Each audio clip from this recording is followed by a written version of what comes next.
Liza Minnelli was happily married to Peter Allen and seemed to have put some of her tragic past behind her. Then one day, she decided to surprise Peter by coming home early, only to discover her husband in bed with someone else.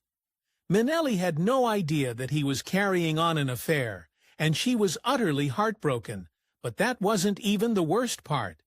Even the most famous children to come out of Hollywood can't compete with Liza Minnelli's pedigree. Her mother was stage and screen legend Judy Garland, while her father was Vincent Minnelli, the director behind musical classics like Meet Me in St. Louis and An American in Paris. In other words, it looked like Liza had it made from the day she was born, but looks can be deceiving.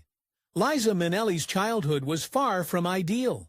She remembered times when her mother, Judy Garland, would get upset and threaten to overdose in the family bathroom, locking herself inside.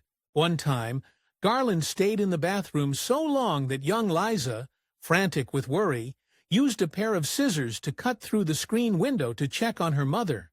It was at that moment that Liza made a deeply mature realization. Garland was alive, and little Liza realized that her mother just wanted some attention. It's no wonder that Minnelli inherited some serious issues from Garland. Liza's entire childhood was filled to the brim with show business. She spent more time on the road or running around MGM studios with her mother than she did anywhere else, especially after her parents divorced in 1951. By the time she was 3 years old, Liza had already appeared with her mother in The Good Old Summertime, and she started to seek out the spotlight.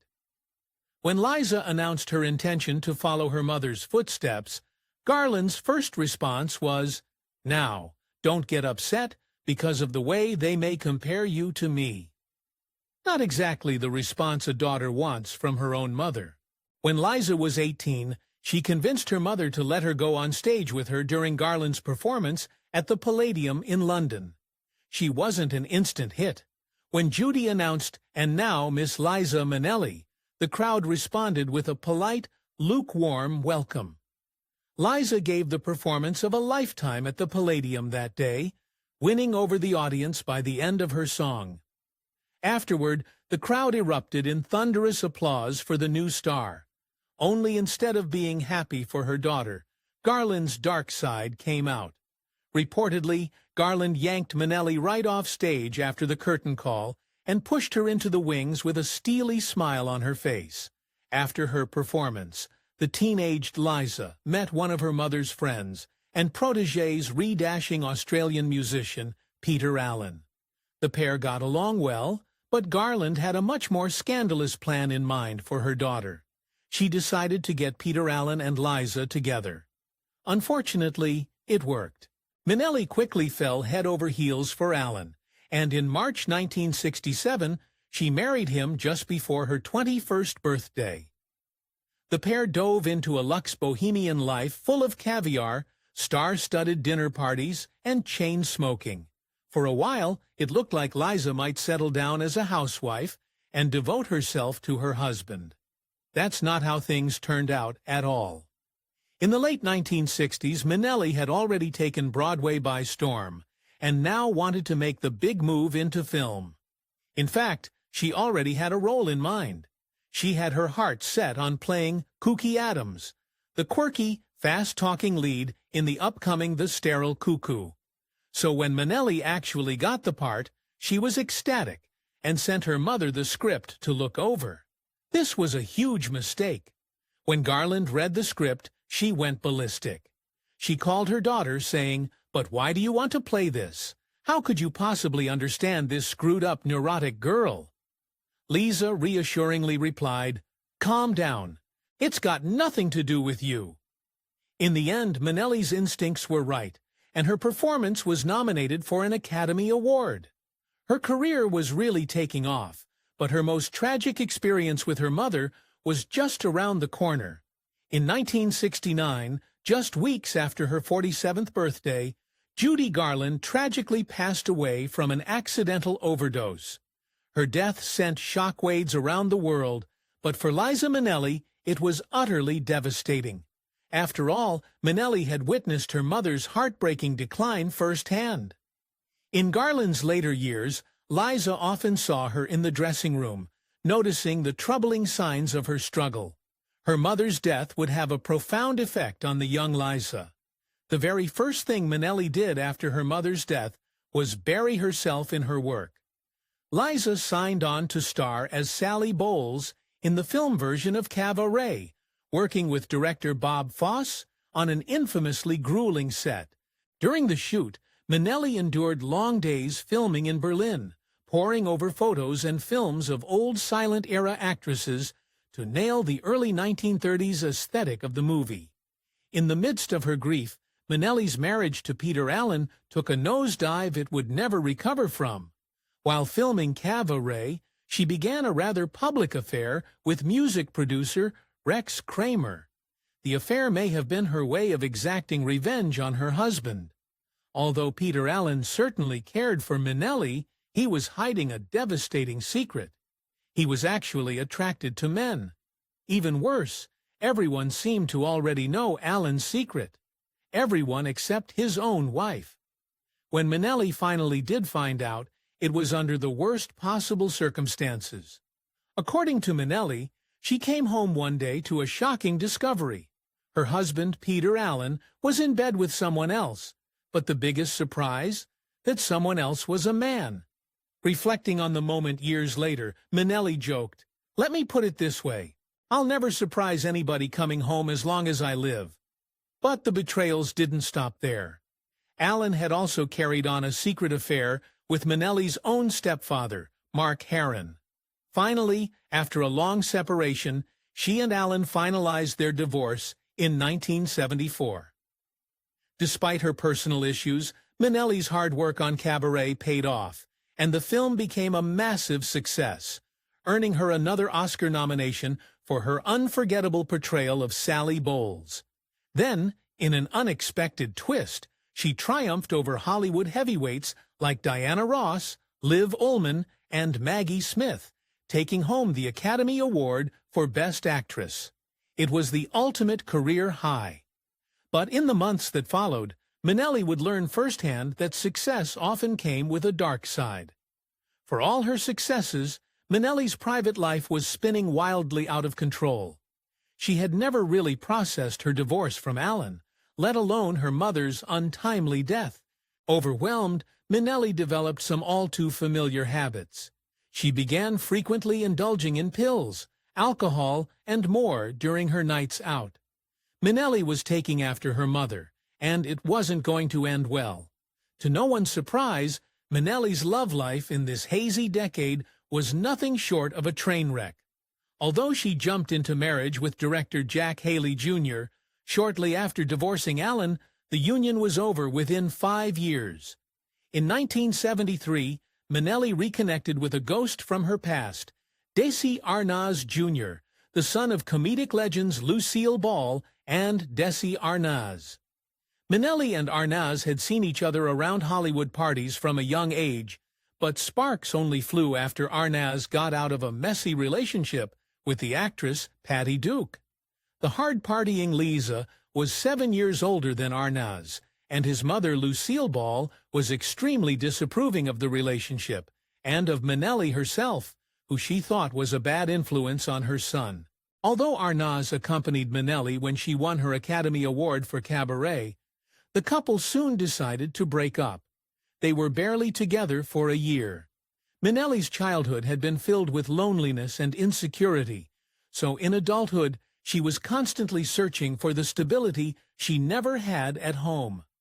In her attempts to fill the void, Liza cycled through a string of famous rebound romances, including director Martin Scorsese and controversial comedian Peter Sellers. But beyond her high-profile relationships, she also became known for appearing in the most unexpected places, always in pursuit of companionship, a party, or ideally both. For a time, Minnelli had film offers coming in left, right, and center, not to mention television spots and musical albums. And then one day, it all came to a screeching halt. Being in 1975, She starred in a series of very expensive box office flops, so that by the time she played the female lead in the critically and financially disappointing New York in 1977, she was officially considered box office poison. For Minnelli, this meant more bad decisions. Minnelli had two ways of coping with her demons: working harder and relying on substances. Unsurprisingly, this proved to be a dangerous combination. As the 1980s approached, she maintained a relentless work pace, but once the cameras stopped rolling, she drank more heavily each night. Her dependence escalated, and before long, she developed a full-blown addiction to prescription medications. Then, at last, she hit rock bottom. By 1984, Minnelli's substance abuse had spiraled so far out of control that she was barely holding things together. Desperate and at a breaking point, she confided in her father, Vincent Minnelli. With his support, she entered a treatment at the Betty Ford Center, but her battle was far from over. While in rehab, Minnelli was married to her third husband, stage manager Mark Giro. Though their union lasted 13 years, her longest marriage, tragedy cast a shadow over it from the very beginning. Just a week after their 1979 wedding, Minnelli suffered a miscarriage. Heartbreakingly, 3 more followed throughout their relationship, forcing her to make an agonizing decision.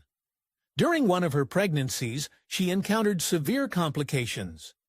Tragically, despite medical interventions, the baby did not survive.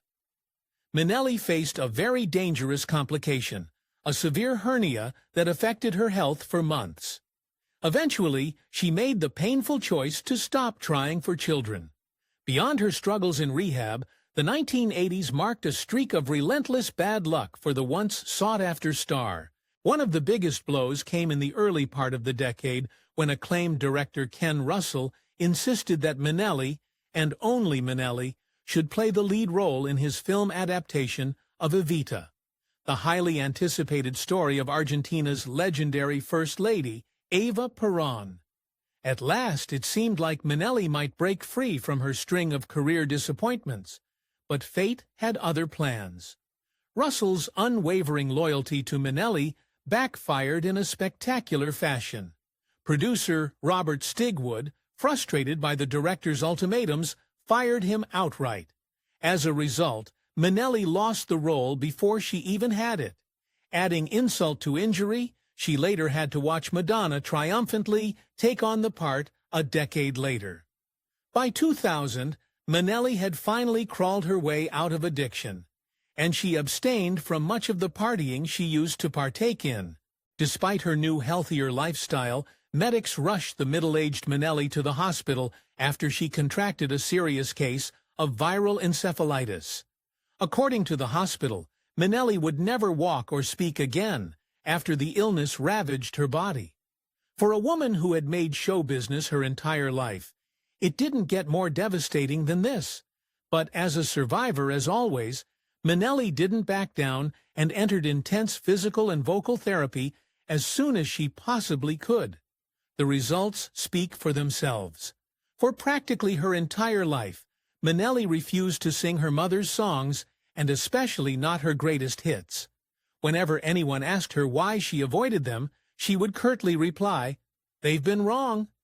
But after her illness, she had a comeback performance and sang Over the Rainbow for the first time in public. Of course, she received a roaring standing ovation. In 2002, riding high from her comeback, Minnelli married to the concert promoter David Guest, her fourth and final husband so far. But instead of settling into a fairy tale, Minnelli still didn't get her happily ever after. Only a year later, the pair separated just before Guest launched a $10 million lawsuit against her. Though Minnelli insisted Guest only wanted the money, his accusations in the suit are chilling. According to Minnelli's ex, the showbiz queen spent their relationship verbally and physically mistreating him. He also claimed that these violent episodes usually occurred when Minnelli was intoxicated.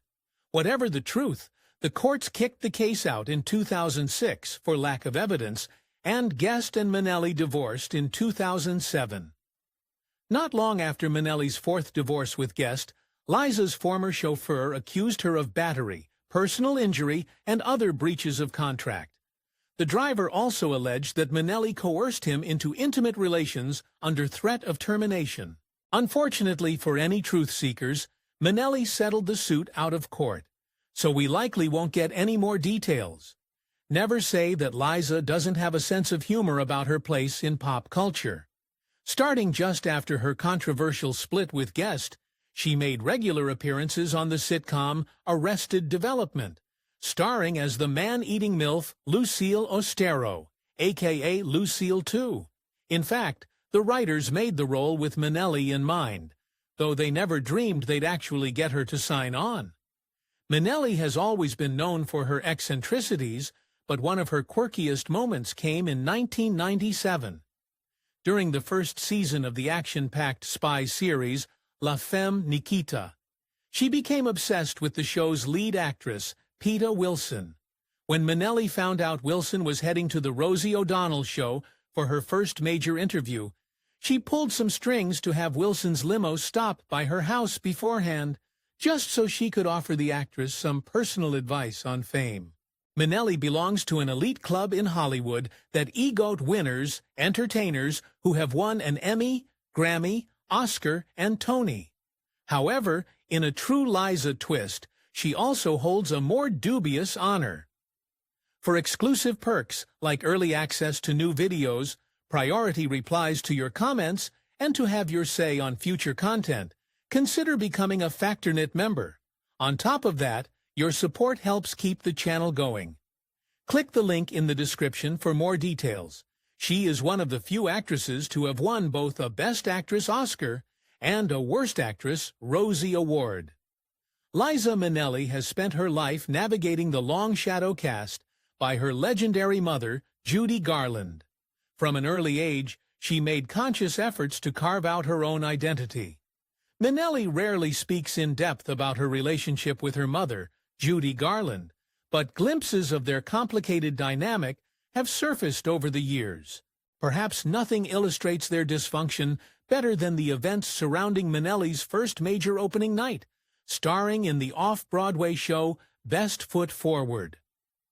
Garland didn't attend, a glaring absence that the press quickly criticized. Minnelli had been so certain her mother would be there that when she didn't spot her in the audience, she rushed to call her at intermission. When Garland picked up the phone from her hotel room, she casually claimed she thought opening night was the next night. Hardly an excuse for missing such an important moment in her daughter's career. But the most heartbreaking part? Minnelli believes her mother skipped opening night on purpose, thinking that her presence would overshadow her daughter's big moment. Garland did attend the following night, but her true intentions remain a mystery. There is one final eerie parallel between Minnelli and her mother, one that shaped both their lives. Just as Minnelli discovered her first husband, Peter Allen, in bed with another man, rumors suggest that Garland endured a similar heartbreak. One say she walked in on Minnelli's father, Vincent Minnelli, with another man, leading to the unraveling of their marriage and the loss of Liza's childhood home. Despite the many challenges she's faced, Liza has continuously reinvented herself. Through it all, Liza's resilience, humor, and determination have shaped her into a cultural force that continues to captivate the world. And perhaps that's her greatest legacy, showing us that even after the most terrible setbacks, there's always a way forward. If you enjoyed this FactorNet video, give it a thumbs up and subscribe for more incredible stories. Want to say in who we cover next? Join our membership program through the link in the description for exclusive perks. Your support means everything to us. Thanks for watching, and we'll see you in the next one. Bye.